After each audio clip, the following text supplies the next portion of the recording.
this is how to fit the side steps on the Range Rover Sport.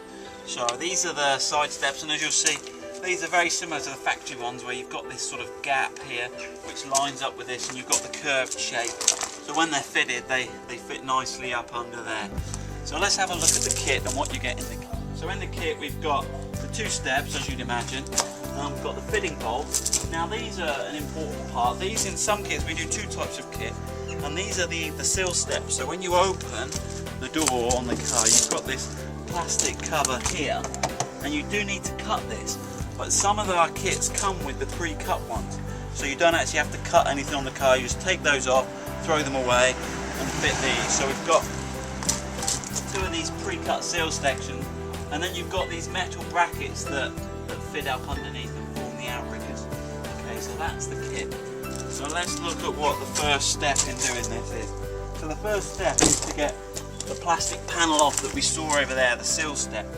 And to do that, you need to lie underneath the car. Okay, and there's 6 plastic rivets. Here's one I've taken out earlier. So you can see here that you've got like an inner piece and an outer piece. And what we need to do is just pop those out. And there's 6 of those to pop out. So we'll have a look under the car.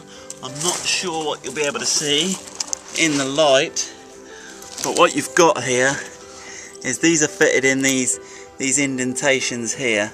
And what I've got here is a spoon with a little slot cut in it. You can see that. And what that does is when they're in there, what it allows you to do is to get under the head of the plastic thing and pull that down. Now ideally you want to be under the head of the top bit, so that you're pulling the middle bit out of the outer bit, and then you can pull the outer bit out. So I'll do those and we'll come back in a minute. Okay, the next thing we've done, so we've undone those 6 push tabs underneath. The next thing we need to do is there's 2 screws on the end here. So if you come down and have a look, I'll point them out to you. So we've got one here and one down there. So what we've got here, you haven't got much space between the wheel. Obviously you could take the wheel off, but what we've got is just a small ratchet screwdriver, okay, and with a Phillips head in there. I tried a stubby screwdriver, but I couldn't find one short enough. But this does the trick. Okay, so there you go. That's the screws. That's one of them out, and then just get that second one there. Okay, so that's the 2 screws. They're both the same, so you can't get them mixed up. Okay, so now with those 2 screws we've just moved out the end, we open up the doors, and starting at this back end, we're going to try and pull it away. So the first thing is this back wheel arch trim. If you give it a pull on this back corner, that will come away. That just poppers into place.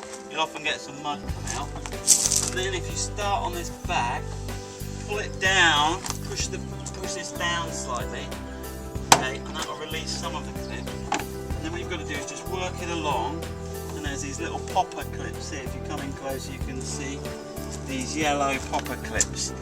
Okay, so we've released the back ones. Okay, let me just work that along then. From there. Okay, so just work that along, and each of these clips will pop off into, and you can see them there. Okay.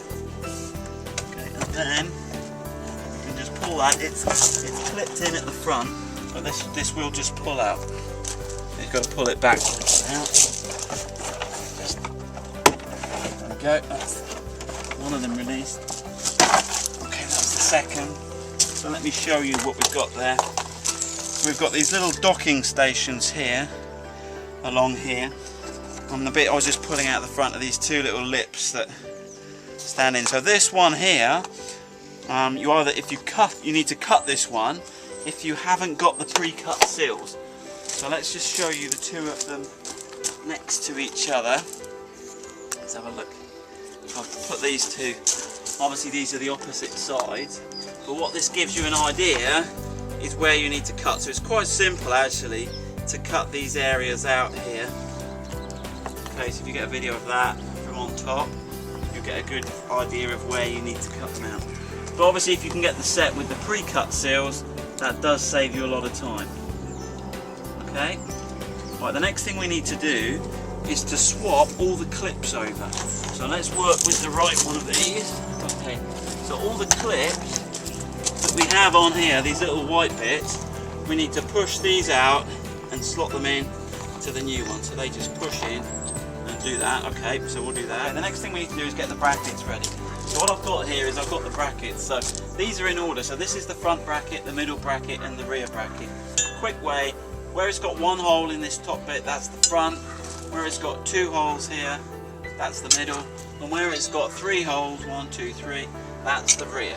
So if you look at that, and then they're foolproof actually, you can't get them in the wrong place. But if you want to move in, I'll show you how they fit. So what we've got on the car is we've got these little tape, they're like gaffer tape covers there, seals. So if you move that off, that then exposes the hole which that bolts to, and then these two holes here, there's two bolts that go up underneath. So the next thing we're going to do is get the bolts out, and we're going to bolt those up. So